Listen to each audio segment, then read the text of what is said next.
Hello, and welcome to the Non-Obvious Beyond Diversity Summit. I'm your host, Andrea Roan, a former news anchor and medical reporter for WUSA 9 TV, the CBS affiliate in Washington, D.C. It is my honor to be speaking with Wendy Mayhew, longtime entrepreneur and Canada's leading expert on older entrepreneurship.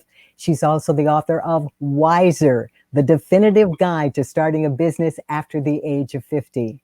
Carol Fishman Cohen is the CEO and co-founder of iRelaunch, helping to reintegrate older workers back into the workforce. A lot of you know her from her Harvard article on the 40-year-old intern.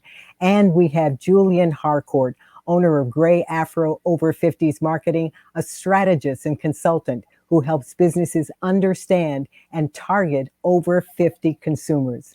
This will be an eye-opening panel discussion on Too Old, ageism, and how to integrate older talent into the workforce.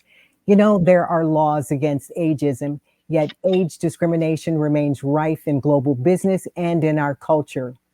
Older workers are underappreciated, and older consumers are often ignored.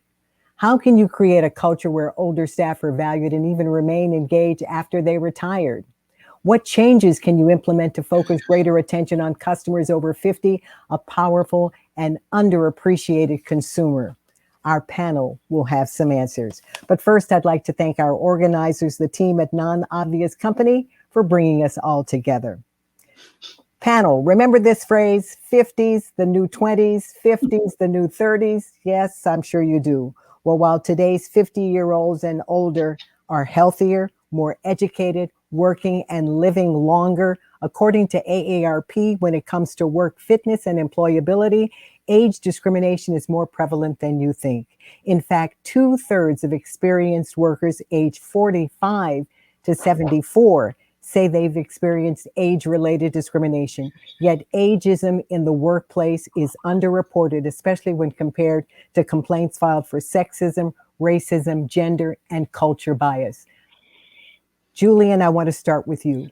You've said this ism, ageism, is one we still allow to go unchallenged far too often.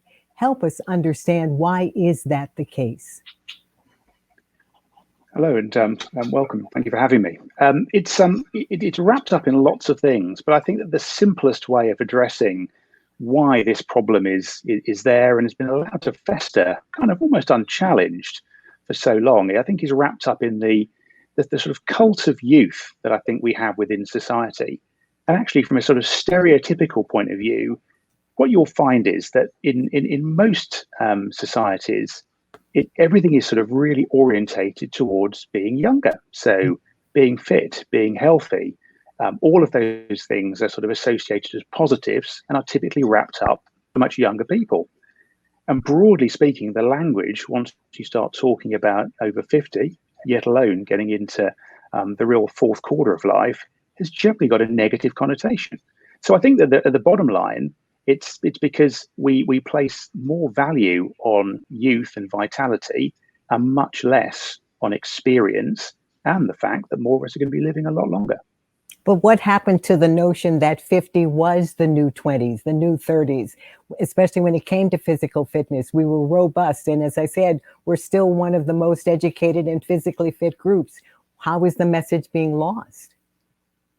I think a lot of that is still deep down to this sort of hard-baked prejudice. And because of this cult of youth, and because of people's desire to try and look younger, you've only got to witness things like anti-aging. So just think about that as a phrase. You talk about a whole category of cosmetics that are designed to go and do that. So in spite of the fact that actually the behaviors are changing, and people living today in their 50s and 60s will be living very different lives to people from 20 and 30 years ago, and will be living those lives for a lot longer. There's a long way to go, I think, around those areas. And when it comes to these areas, it's pretty slow progress and pretty intense, I'm afraid. Wendy, what is it like in Canada? How is the experienced senior person considered and perceived? Oh, it's okay, and others it's not. I mean, because of COVID, we have such a high unemployment rate of people over the age of 55.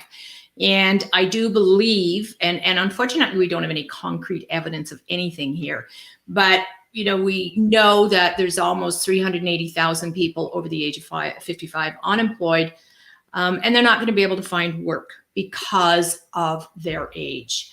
And this was happening even before, because people just don't want to hire older people. We don't know why, because it's as if we are being put out to pasture. And I have not experienced it myself, because I've been an entrepreneur for so long that I would never have had to. And I probably wouldn't have put up with it, and I would have made a bigger stink about it, I think. Wendy, you're saying made a bigger stink about it. A lot of the problems with reporting ageism or the fact of age discrimination, 2/3 of people say they've experienced it. How do you prove it? And that seems to be the real crux, as well as always appreciating youth over maturity. Exactly. And, I remember, this isn't in Canada, but I remember, a couple of years ago, we were sitting in a hotel waiting for, to leave to come home, and started talking to this gentleman after that was sitting beside us. And he told us he had lost his job because he wouldn't go back to university to get his MBA because they were hiring all younger people, and that he wasn't going to have the same credentials as them. Now, he also told us that, so he went out and he started his own business and doing really, really well. And the company keeps calling him and asking him to go back to work. So, they're not thinking ahead of time. They realize after the fact, oh, what have I done? And so there's programs trying to be put in place, but these organizations and businesses have to understand that ageism is there, and that we still have a lot to offer. Yeah, 50 is the new 20. It's still there, and we're all going to be experiencing that ageism if we're not already there. Yep. Carol, talking about COVID, Wendy mentioned that for the first time here in the United States, because of the COVID pandemic, workers who are 55 years and older have lost jobs at a higher rate than their younger counterparts, and they're being rehired more slowly. Carol, the longer you stay out, the harder it's going to be to get back in.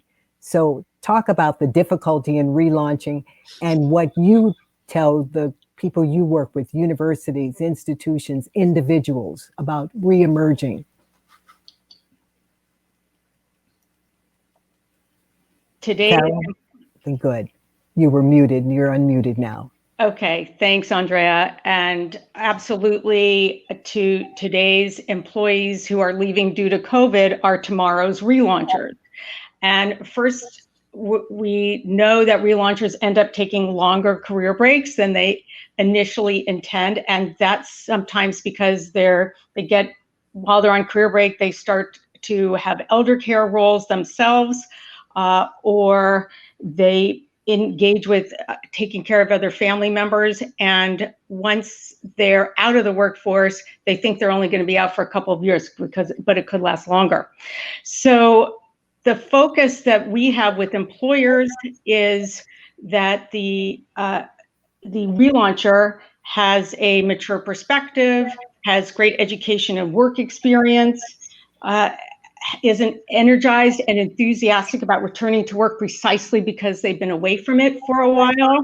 And the onus is really on the relauncher to become a subject matter expert all over again. So if someone loses their job due to COVID, they're on a career break for a period of time, and then they're working to get back into the workforce, and they're over 50 or over 55, the most important thing they have to do is become a subject matter expert all over again. So we say subject matter expertise is the antidote to ageism. Mm-hmm. And when people are up to date in their field in terms of following the experts, understanding all the new products, the acronyms, being able to discuss the controversies, and they can engage in these substantive conversations with other people in their field at professional events or in an interview, then the focus is going to be more on the substance of what they're saying and less on how old they are or how long they've taken career breaks. And I guess the last thing I'll say there is to be inspired by the relaunchers who have returned to work in their 50s and 60s, sometimes after very long career breaks, even to highly technical careers. And at iRelaunch.com, we feature them in part on our 321 iRelaunch podcast. You can hear them tell their stories directly and also on our website. You know, Carol, you were talking about make sure you understand the subject matter. A lot of people, when they retire or step away from it, they never look back. And then they suddenly realize that they want to re-engage and re-emerge into the business. They need to keep up with the periodicals, who the players are. And that is key to not being seen as somebody who's left behind down the line of road, I guess we say. Absolutely. And, you know, if they're on an extended career break, I was on one myself, and there's been a lot going on in their industry, as we can see has happened, especially with certain sectors during COVID. There's been consolidation of certain industries, and companies who have gone under and changed names. They have to be up on all of that too. I remember feeling when I was going to interview again after being out for 11 years, I was worried I was going to start talking about a company that didn't exist anymore or that had changed names. And I realized I had to really dive in and read the Wall Street Journal for a good 6 months cover to cover before I felt comfortable talking about what was going on in the business world again. And you did it. That's the most important thing. You know, the Age Buster on Twitter says we have to unlearn what we perceive about aging. Julian, from a marketing standpoint, what's the pitch to businesses to help them recognize the value of older consumers, older workers? What myths do we have to debunk?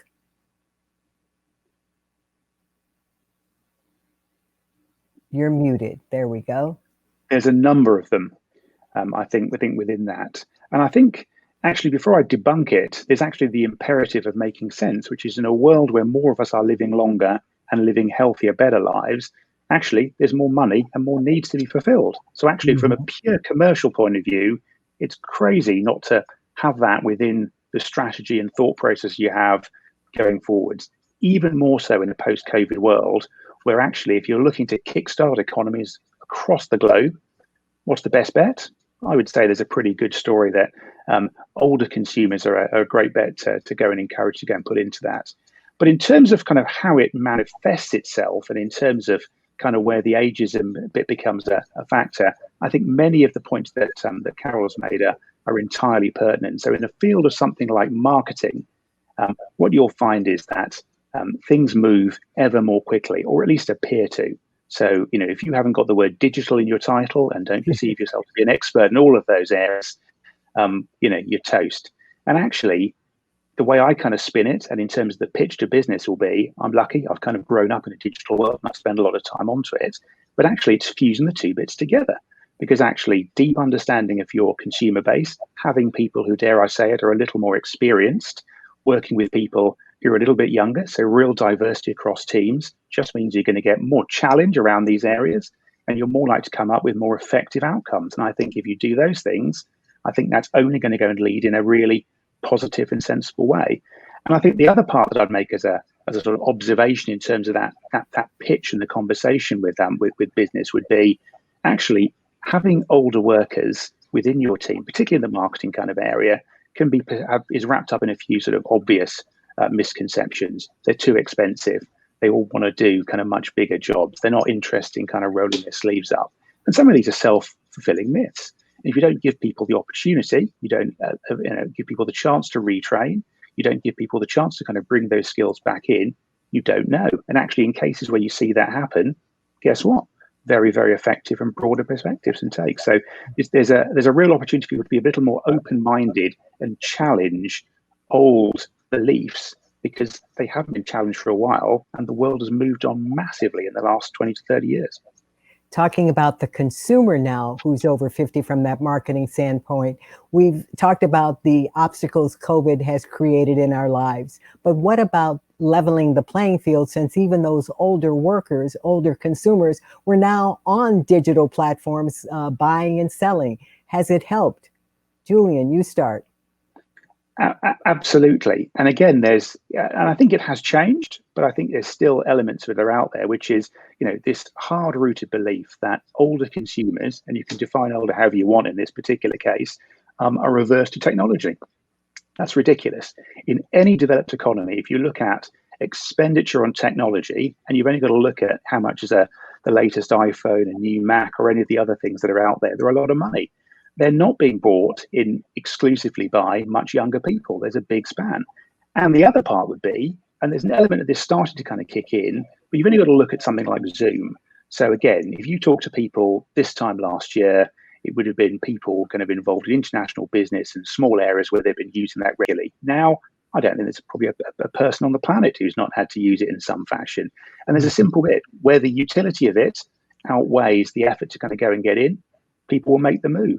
The challenge, then, I would say, is that for businesses to really understand those consumers and the needs, and how can they design the products and services with more of those consumer needs in mind, rather than trying to retrofit it and getting people to sort of struggle with something that wasn't really designed for them. But the proof is out there, and the spend patterns absolutely are a testament to that.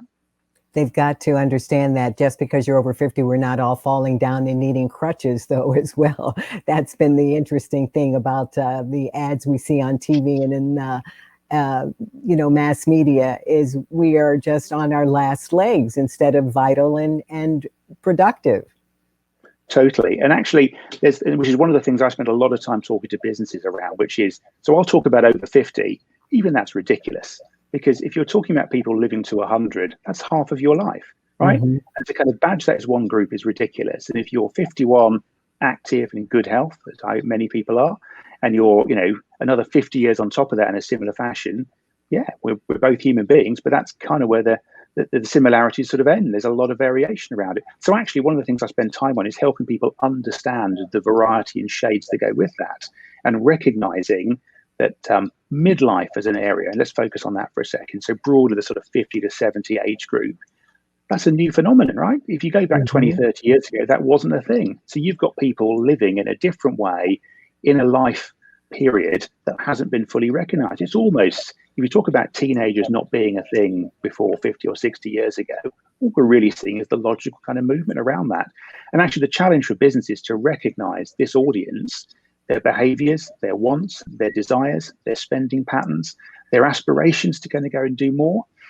And if you can kind of, the more enlightened businesses can kind of cotton on to that, actually, as I go back to one of my earlier points, commercially, there's an enormous opportunity, because these people are in many cases in a good position where they have money to spend, and people really aren't focusing on them. So actually there's a big opportunity for commercial advantage around there as well. All right. Carol, Julian was saying that 50, we're half our lives left to go. And you've written about the 40-year-old intern. So even ageism is getting younger. Practical tips. How do we get from retiring or taking a gap year or years in our career and coming back? What do we have to think about in order to get back in the game? Mm-hmm. So the first thing we have to think about is to figure out what we want to do all over again. Do we want to go back to exactly what we left before, a permutation of that, or are we going to relaunch our careers in a completely new direction? And the career break can be a gift in that regard, in that it gives us the opportunity to step back and reflect on whether we were even on the right career path to begin with. So that's number one, is to figure out exactly what you want to do. That drives the whole rest of your relaunch. Then you have to become a subject matter expert again and update your skills or learn new skills if it's a new field. And you have to go public with your job search. You need to tell everyone you know you're interested in returning to work.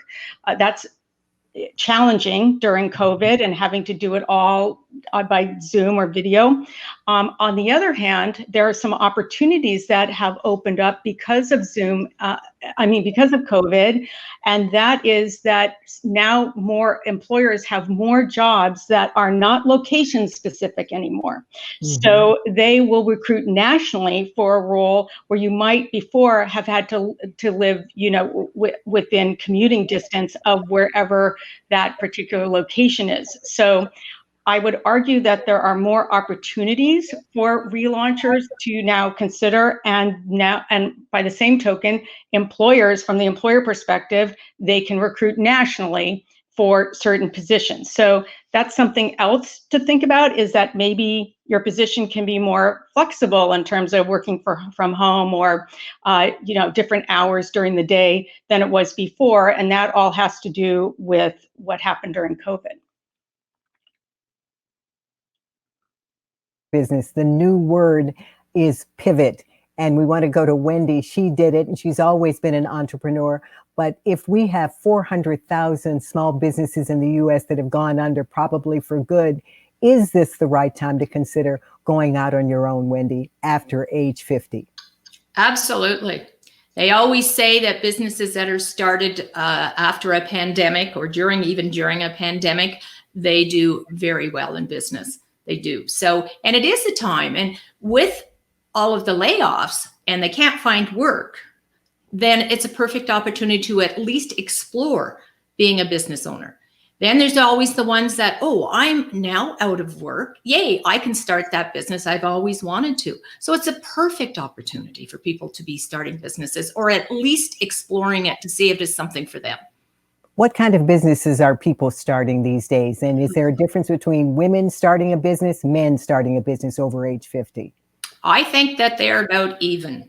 I run the Canadian Wise 50 over 50 awards, and the reason I did those, I just want to say why I did this, is because no one in Canada would recognize that people over the age of 50 could start a successful business that wasn't just a consulting business, because they just think that's all you're going to do is consulting. So we've got people that are doing, the latest ones that I've been talking to are, one of them was actually, he pivoted from his already, but he was doing laser to clean off ice on wind turbines, okay? And then he pivoted from that, and he is now working with the government. He's been fully funded, that he's doing the laser again, but it is de-icing airplanes now.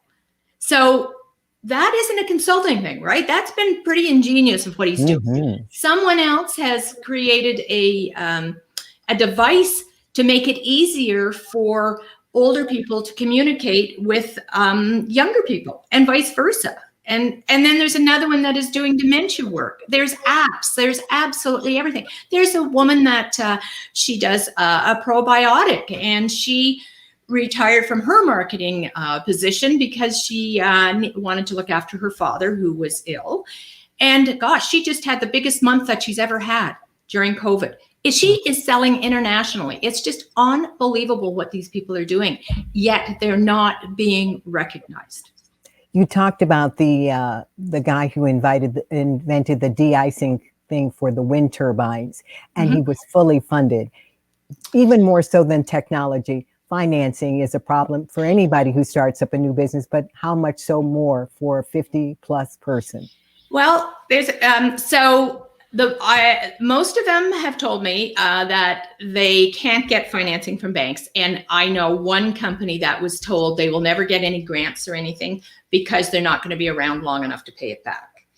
So that has got to change for sure. It is very difficult for them, but they can find it. Another thing is, I know that I arranged for some of these 50 over 50 award winners to sit in front of angel investors, just banks and VCs. And so I went away after and talked to them all. And I said, so how'd you think? And they said, no, the VCs want too much. No, we don't want an angel. And we're going to try and the banks want too much money. So they're trying to do it on their own as much as they can and find investors that, like, such as the de-icing one, this is a government thing that they will be using it for the military before it's ever able to go public. So it is theirs that, they are in control of. So they were happy to finance that. But, a lot of people are mortgaging their houses and things like that to get the financing. Self-financing using all the credit cards. We've heard those stories before. Your guide, you being wiser, starting a business at age 50. what did you learn? What didn't you know when you've always been an entrepreneur? What's the one piece of advice, even though it's a guide, that you didn't follow that you now say over 50 should follow first and foremost? Well, I've always talked to people. So it's really understanding that you can't do it alone. You need to reach out to people and talk to them and continue to talk to them. And that is just to me, the basis is that you have to talk to people. You have to get the feedback. The one thing that you do have to understand as well is that you are the one that makes the final decision. So, I've always gone by that rule that I am the one that makes the final decision, but you do need to listen to everyone else before you make that final decision and jump into it. Don't just jump into it. Mm-hmm. Carol told us about relaunching our careers, know what we're going to be doing. But again, some practical tips. Everybody needs a hand up. Carol, talk about the importance of mentorship and some internship programs. Mm-hmm. So a lot of the work we do at iRelaunch is to work with employers to create their own in-house return to work programs, the same way that they have their own in-house university internship programs. So these are for mid-career professionals, they're paid. And what's been interesting is they started out as what we call returnships, which are returning professional internships. Most of them still have that structure. And the whole reason that was set up, and this is what I write about in the Harvard Business Review article, The 40-Year-Old Intern, which came out in 2012, so a while ago. But the idea was that employers attach risk to hiring people who are coming off of a multi-year career break. And the internship component allowed them to lower the perceived risk of engaging with someone coming off of a career break because they were able to test out the working relationship and see an active sample of the person's work before having to make the hiring decision. Now, what we're seeing evolve is some companies are moving from a returnship to what we call direct hire, which means that they still have transitional programming and mentoring and support. There's a cohort of people who move through this program together. But we are seeing some companies move to direct hire, which means they hire them as an employee from day one.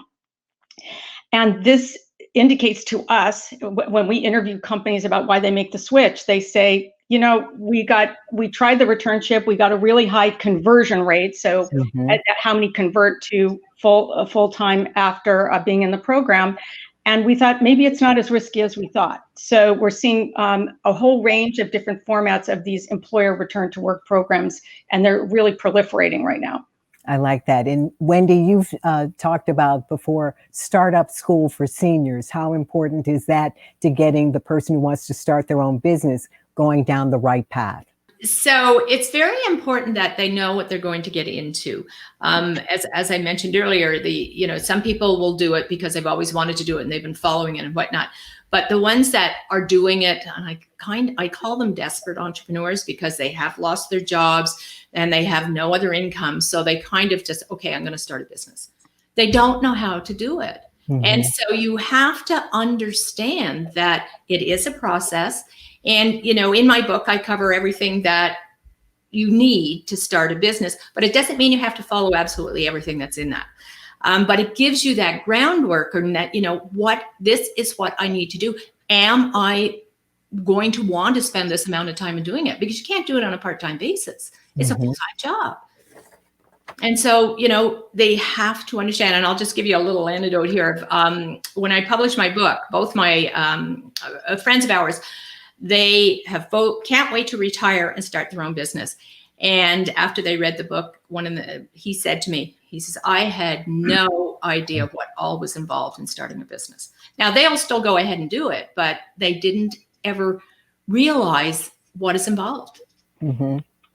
I like the idea of what you were talking about, the businesses that your seniors are starting. They're not typical. And I think that's what is really key to understanding that age discrimination is wrong, because you still have creative ideas, you still have dreams, and you still want to follow through on those dreams. Definitely. But, when we talk about the ageism in the workforce, it's also in there with governments recognizing that we need the same support and services as all other entrepreneurs. We have the special programs here, for women, for Indigenous, for immigrants. And I have finally gotten someplace with the federal government here in Canada saying, hey, hello, why are you not including us? And so they have told me that they are working on putting us in their programming. It certainly will not be a specific program as the women or other groups has, but at least they're starting to recognize us. But, so many of them don't want to do that. It's just craziness. Exactly. And before we start getting into our dialogue where you help us come up with actionable items, Julian, I read something that you said, another reason why businesses should pay attention to their consumers who are over the age of 50, they have the money, the bank of mom and pop. I love that. Talk about that. Well, again, this is it sort of seems so obvious. So I can speak to the UK, but it'll be the same across the piece. So you've got it, certainly where we are. And I think depending which metric you'll look at, probably the number one lender of choice. And by that, so in a society like we have in the UK, where home ownership levels are very high, and the property markets in certainly some of the larger urban conurbations, so I'm quite close to London, which is a prime example, the property prices have skyrocketed over the last 20, 25 years. People just can't afford them. Banks can't lend to them. It's a real challenge. So actually what you're getting is either large deposits being funded by parents and in some cases grandparents, or any kind of other level sort of assistance from that point of view. So whether you're even kind of buying it as investment properties and rent being kind of paid. So actually you have a gigantic undertaking there, and that's plugged a gap. Not to say that the other sort of flip side of that is actually the role of older adults in this area, where not only are they funding some of the properties in certain cases, but actually helping care for children and grandchildren and sort of facilitating the return to work. So actually there's a whole piece there in terms of the sort of the ecosystem of society, certainly here, where actually those older adults are vital. So actually not to recognise and understand their role within those areas makes very little difference. And then the other part is the advisory element. So actually, the number of us who will have ended up kind of banking, for example, with the same bank that your parents bank with because you've kind of been nudged that way, it's enormous in that sort of level. So it's a classic case of really understanding and looking after and valuing some of those older consumers who've been with you for a while and kind of been through the sort of lumps and bumps on the way, because actually their ability to kind of make a difference to you in other areas is absolutely huge. But the back of that, yes, we'd say. I'm going to cut you off just a little bit because I want to take the last couple of minutes of our conversation to go beyond conversation. That's what we're about, providing actionable advice to our audience about how to create a more inclusive world. So in these last few minutes, if you and Wendy and Carol could talk to each other about what you've learned and then come up with one or two things that we who are watching can do to help create a more inclusive world. Wendy, why don't you start talking the conversation with the other two? Sure. So how do we make it all inclusive for not only work, but how are we going to have everyone, and I'm talking everyone, I'm talking financial institutions, I'm talking organizations, understanding the importance of keeping us employed? How do we do it? Yeah, so if I look at that, I think there's a couple of bits for me in it, but one that jumps out for me is forms of employment. So at the minute, if we talk quite linear sort of style, you talk about running your own business and you talk about being employed. Now, one of the things that we talk a lot about now is the gig economy, which in certainly the UK has a terribly bad rap in terms of kind of 0-hour contracts and people being treated poorly. But there's a flip side to it. There's the flexibility element. So there's a bit that says actually at different stages of your life, you might be very happy to have almost a portfolio of jobs and careers. You might be happy to spend some time volunteering, which a lot of people are able to do and financially could cover themselves and go and do it. And then maybe even spreading your time in different areas. So from my perspective, I think that sort of freelance, temporary working, portfolio kind of style area, I think is going to be a big growth, and particularly for older workers. Mm-hmm. And the way we look at it when we're working with people who are already on career break, who are trying to get back in, a couple of tried and true strategies are A, to use volunteer work as an entree back in, and B, to use some sort of educational program. So for example, we had a lawyer who was a litigator who took a 4-year career break, ended up volunteering at the Dana-Farber Cancer Institute in regulatory compliance. That turned into a contract role, and ultimately that turned into a full-time permanent role for her.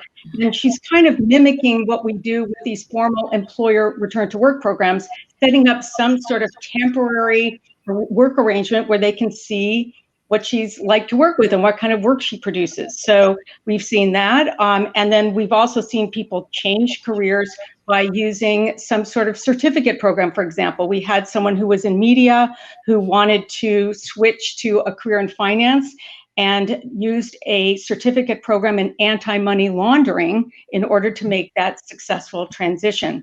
And I'll give you one more example. We had an engineer who was out for 10 years, felt technologically obsolete, took a free course on edX in Python, and was able to relaunch her career through the IBM Tech Reentry Program as a data scientist. So we're seeing those types of transitions also.